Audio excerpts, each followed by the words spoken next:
আরে, আমার আয়নাটার কাজ কত দূর? 4 দিন হয়ে গেল। একটা সামান্য আয়না সারাতে এত সময় লাগার তো কথা না। মহাজন সাহেব, এটা সামান্য আয়না নয়। এর ফ্রেমের কারুকাজ এতটাই সূক্ষ্ম যে তাড়াহুড়া করলে নষ্ট হয়ে যাওয়ার ভয় থাকে। আপনার পূর্বপুরুষের জিনিস, তাই একটু যত্ন করে করছি। হুম, তা বটে। আমার দাদার দাদার আমলের জিনিস। কিন্তু এটা আর আমি আমার বাড়িতে নিয়ে যেতে পারবো না। ভাবছি বিক্রি করে দেব। কি বলছেন মহাজন? আপনার বাপদাদার ঐতিহ্য বিক্রি করে দিবেন? হ্যাঁ, আরে, আমার বৈঠকখানায় নতুন একটা আয়না লাগানো হয়েছে। এখন এই আয়নার আর কোনো দরকার নেই, তাই বিক্রি করে দেব। তো মহাজন, খদ্দের পেয়েছেন? কে কিনবে এই মহামূল্যবান আয়না? তুই রেখে দে। তুই ছাড়া এই তল্লাটে আর কে আছে এই আয়নার মর্যাদা বুঝবে? কিন্তু মহাজন, আমি তো এর দাম দিতে পারবো না। এই যে অতি মূল্যবান জিনিস। আমি তোর কাছে দাম চাইনি। তুই যা পারিস তাই দিস। এই নিন মহাজন, আমার কাছে এই অল্প কিছু টাকাই ছিল, এর বেশি যে নেই।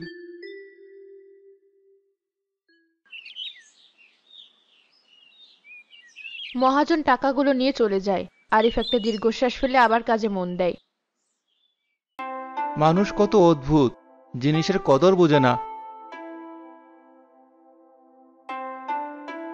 যাক, অবশেষে শেষ হলো। বাপরে, কি অসাধারণ নকশা! যেন কোনো শিল্পী তার সমস্ত ভালোবাসা ঢেলে এটা বানিয়েছে।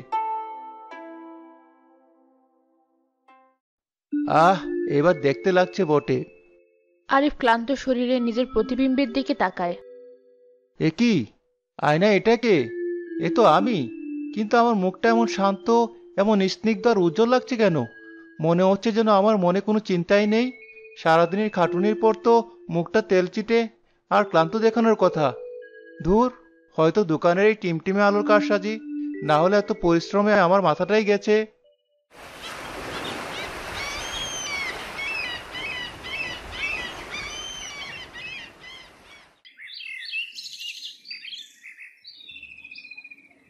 কিরে আরে, একা একা কি এত ধ্যান করছিস?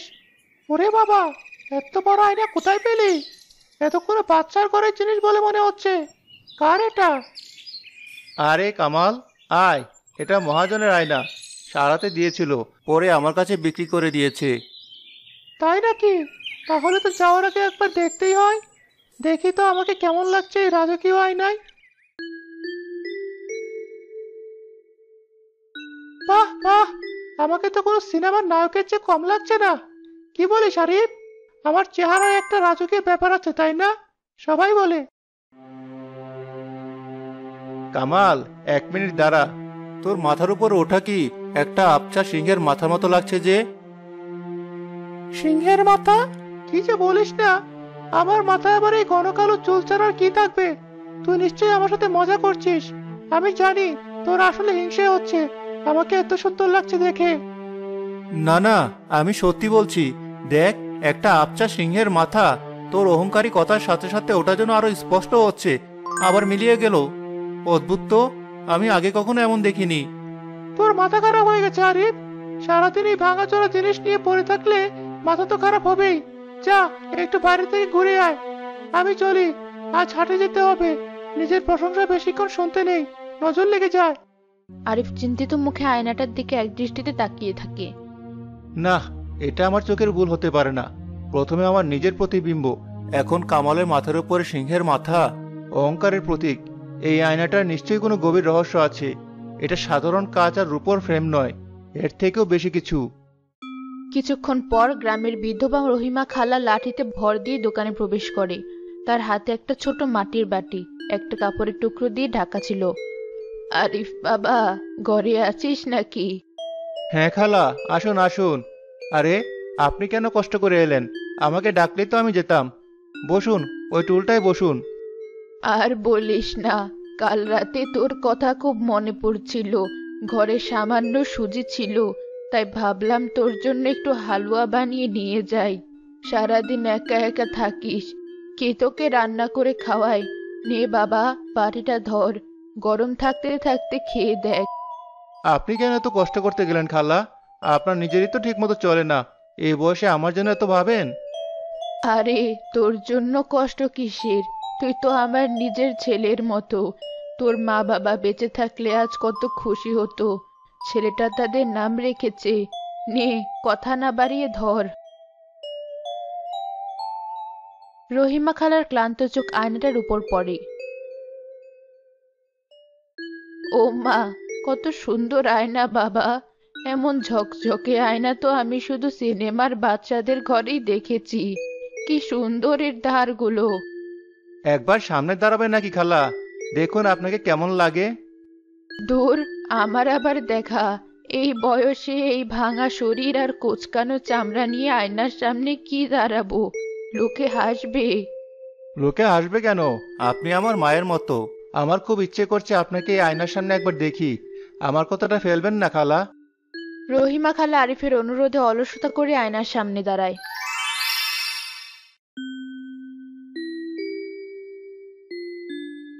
খালা, কি রে, এমন করে থমকে গেলি কেন? নিশ্চয় খুব বুড়ি আর কুৎসিত লাগছে, তাই না? আমি তো আগেই বলেছিলাম। না খালা না, আপনাকে তো কোনো পরীর মতো লাগছে। আপনার ক্লান্ত মুখের প্রতিবিম্বর বদলে আমি দেখছি এক শান্ত পবিত্র মুখ। আপনার মুখের চারপাশে একটা নরম সাদা আলোর জ্যোতি। আপনার হাসিতে কি যে মায়া, কি যে শান্তি! তুইও আমার সাথে মজা শুরু করলি, তাই না? বুড়ি মানুষকে নিয়ে ঠাট্টা করতে নেই। আমি চলি বাবা, হালুয়াটা খেয়ে নিস। দেরি হলে আবার শক্ত হয়ে যাবে। রহিমা খালা লাঠিতে ভর দিয়ে ধীরে ধীরে চলে যান। এবার আমি বুঝেছি, এই আয়না মানুষের বাইরের রূপ দেখায় না, এটা মানুষের ভেতরের আসল চেহারাটা দেখায়। কামালের মনে অহংকার, তাই তার মাথায় অহংকারের প্রতীক সিংহের মাথা। আর রহিমা খালার মনটা পবিত্র, নিঃশর্ত ভালোবাসায় ভরা, তাই তার মুখটা পরীর মতো লেগেছে। এ তো সাধারণ আয়না নয়, এ হলো সত্য দেখানো আয়না। কিন্তু কিন্তু এই জিনিস নিয়ে আমি কি করব?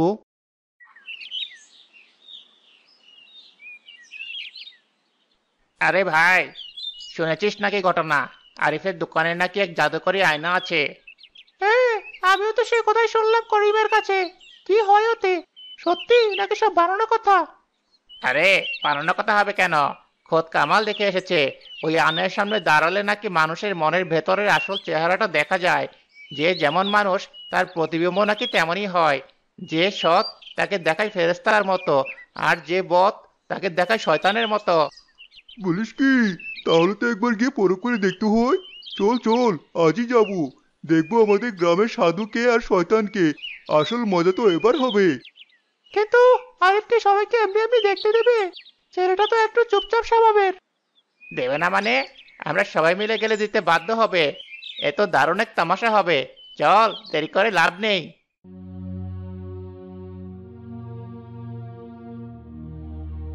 দোহাই আপনাদের, আপনারা সবাই শান্ত হন। এটা কোনো খেলার জিনিস নয়। এটা নিয়ে তামাশা করবেন না। আপনারা কেন বুঝতে পারছেন না?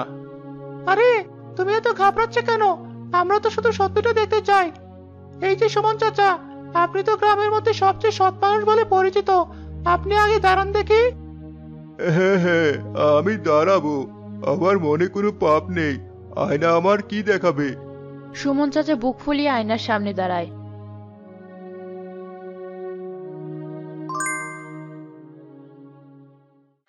ওরে বাবা, এ কি? সুমন চাচার প্রতিবিম্বের দুই কাঁধে দুটো বিশাল টাকার বস্তা কেন? আর তার জুব্বার পকেট থেকে যে টাকা বেরিয়ে আসছে। কি? টাকার বস্তা? কি যাতা বকছিস? আমি তো কিছু দেখতে পাচ্ছি না। তোরা সব আমার নামে বদনাম করছিস? হ্যাঁ হ্যাঁ, আমিও তো স্পষ্ট দেখতে পাচ্ছি। তার মানে চাচা আসলে ধর্মের আড়ালে সুদের ব্যবসা করেন। ছি ছি ছি ছি। সব বাজে কথা। এই আয়নাটাই খারাপ। এটা শয়তানের কারসাজি। আমি চললাম। একের পর এক গ্রামবাসী আয়নার সামনে দাঁড়ায়।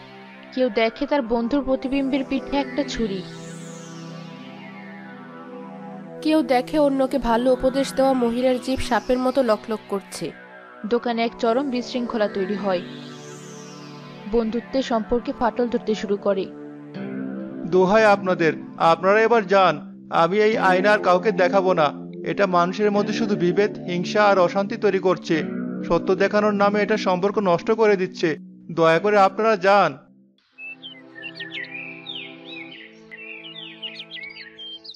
পরদিন গ্রামের মোড়ল হাসমত সাহেব তার দুজন সঙ্গী সহ আরিফের দোকানে আসেন। তার আসার খবরে দোকানের বাইরের ভিড়টা সরে যায়। আরে, জি মোড়ল সাহেব। শুনলাম তোমার দোকানে নাকি এক জাদুকরি আয়না এসেছে, যা নিয়ে পুরো গ্রামে হুলস্থুল পড়ে গেছে।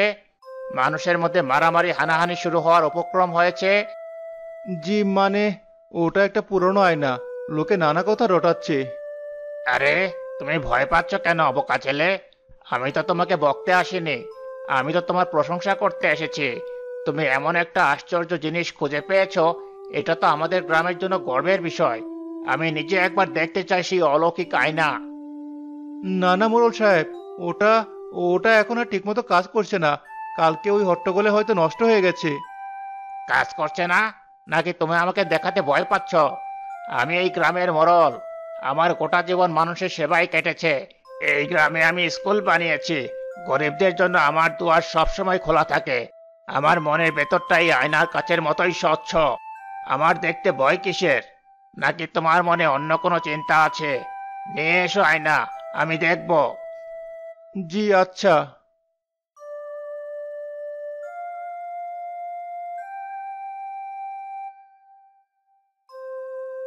বাহ, চমৎকার তো। এবার বলো, আমাকে কেমন দেখাচ্ছে? নিশ্চয়ই কোনো ফেরেশতার মতো দেখাচ্ছে, তাই না? গ্রামের মানুষ আমার সম্পর্কে কি বলে তা তো আমি জানি, এবার আয়নার মুখ থেকেও শুনি। আরিফ আয়নার দিকে তাকিয়ে ভয়ে জমে বরফ হয়ে যায়। তার মুখ থেকে কোনো কথা বের হয় না।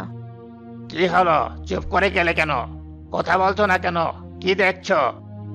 কিছু না সাহেব, আয়নাটা অনেক ধুলো পড়েছে, হঠাৎ করে কিছু দেখতে পেলাম না। আমি পরিষ্কার করে দিচ্ছি। ধুলো পড়েছে? নাকি তুমি এমন কিছু দেখেছো যা দেখে তোমার কথা বন্ধ হয়ে গেছে? সত্যি করে বলো আরিফ, কি দেখেছো? আমার সাথে চালাকি করার ফল কিন্তু ভালো হবে না।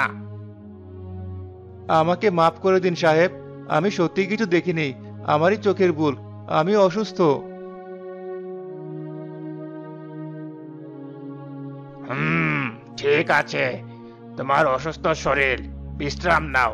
কিন্তু মনে রেখো, আমার সম্মান নিয়ে খেলা করার চেষ্টা করলে তার পরিণতি খুব ভয়ঙ্কর হবে।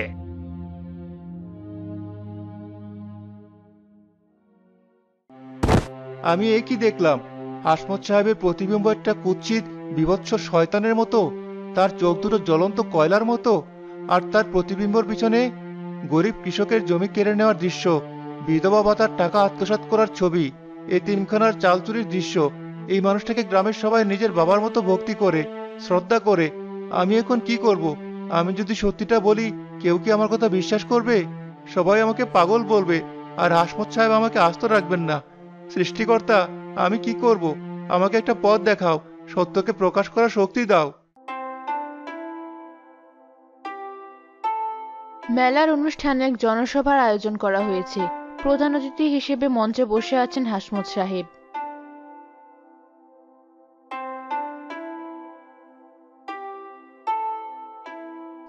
আমার প্রিয় গ্রামবাসী ভাই ও বোনেরা এবং মুরব্বীগণ, আজ এই খুশির দিনে আমি আপনাদের সামনে একটা বিশেষ জিনিস নিয়ে এসেছি। আরিফের ইশারায় দুজন লোক একটা বিশাল লাল পর্দা দিয়ে ঢাকা আয়না খুব সাবধানে স্টেজে নিয়ে আসে। ওটা তো আরিফের সেই জাদুকরি আয়না, ওটা এখানে কি করছে? আরিফকে আবার নতুন করে ঝামেলা পাকাতে চাইছে। ভাই সব, আপনারা ঠিকই ধরেছেন, এটা সেই সত্যি দেখানো আয়না। এতদিন এই আয়না নিয়ে অনেক ভুল বোঝাবুঝি হয়েছে, অনেক অশান্তি হয়েছে, কারণ আমরা ভুল মানুষের উপর এটা পরীক্ষা করেছি। আজ আমি চাই এই আয়নার আসল মহিমা, এর আসল শক্তি প্রকাশ পাক। আমি চাই আমাদের গ্রামের সবচেয়ে সৎ, সবচেয়ে সম্মানী এবং সবচেয়ে পরোপকারী মানুষ, আমাদের সকলের মাথার তাজ, শ্রদ্ধেয় মোড়ল হাসমত সাহেব নিজের পবিত্র হাতে এই আয়নার আবরণ উন্মোচন করুন। আমি অনুরোধ করছি, হাসমত সাহেব স্টেজে এসে প্রথম নিজের প্রতিবিম্ব দেখে আমাদের এই গ্রামকে ধন্য করুন। আমরা সবাই আজ নিজের চোখে দেখতে চাই একজন সত্যিকারের ভালো মানুষের ভেতরের রূপ কতটা সুন্দর, কতটা পবিত্র হতে পারে। হাসমত সাহেব প্রথমে একটু হিচকিচালেও জনতার বিপুল সমর্থনে গর্বে বুক ফুলিয়ে স্টেজের মাঝখানে আসেন। তিনি ভাবেন আরিফ নিশ্চয়ই ভয় তাকে খুশি করার জন্যই ব্যবস্থা করেছে। ধন্যবাদ আরিফ, ধন্যবাদ আমার প্রিয় গ্রামবাসী। তোমরা আমার উপর যে আস্থা রেখেছ, আমি তার মর্যাদা সারা জীবন রেখে এসেছি, ভবিষ্যতেও রাখবো। আমার জীবন এই গ্রামের মানুষের সেবার জন্য উৎসর্গকৃত। আমি জানি এই আয়নায় আমার ভেতরের স্বচ্ছ রূপই ফুটে উঠবে, এতে লুকানোর কিছু নেই। হাসমত সাহেব নাটকীয় ভঙ্গিতে হাত বাড়িয়ে আয়নার উপরে লাল পর্দাটা একটানে সরিয়ে দেন। মুহূর্তের জন্য সমস্ত কোলাহল হর্ষধ্বনি থেমে যায়। পিনপতন নীরবতা নেমে আসে মেলার অনুষ্ঠান ময়দানে। হাজার হাজার মানুষ হতবাক হয়ে আয়নার দিকে তাকিয়ে থাকে। ওরে বাবা, ওটা কি? ওটা কে আয়নার ভেতরে? ওটা তো একটা শয়তান, একটা ভয়ঙ্কর ইবলিশ। হ্যাঁ, হাসমত সাহেবের প্রতিবিম্ব একটা ভয়ঙ্কর শয়তানের মতো। তার চোখ দিয়ে আগুন বেরোচ্ছে, তার দাঁতগুলো পশুর মতো। আহ, আর পেছনে ওগুলো কিসের ছবি? ওটা তো আমার বাবার জমি, যেটা হাসমত সাহেব চিকিৎসার জন্য টাকা ধার দিয়ে মিথ্যা কাগজে সই করিয়ে কেড়ে নিয়েছিল। আর ওটা তো গত বছরে বন্যায় সরকারের দেওয়া ত্রাণের চাল, যেগুলো উনি বলেছিলেন ইঁদুরে খেয়ে ফেলেছে। সব তো ওনার গুদামে ভরা।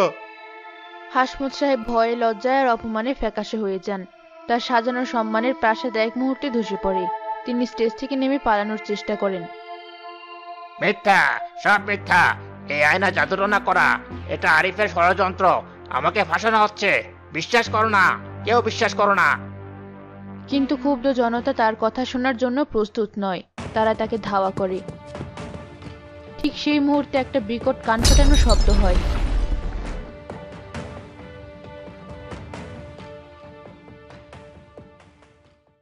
আয়নার কাজ শেষ, সত্যের জয় হয়েছে।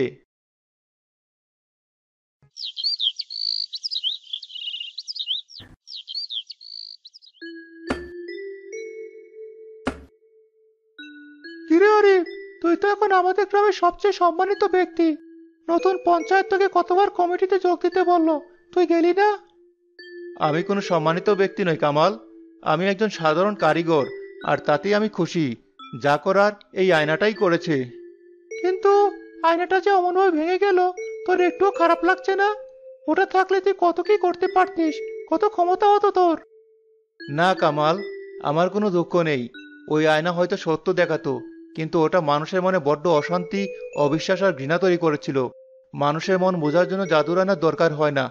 তার কর্ম, তার ব্যবহার আর তার চোখের দিকে তাকালে সব বোঝা যায়। ওই আয়নাটা আমাদের শুধু সেই চোখটাই খুলে দিয়ে গেছে।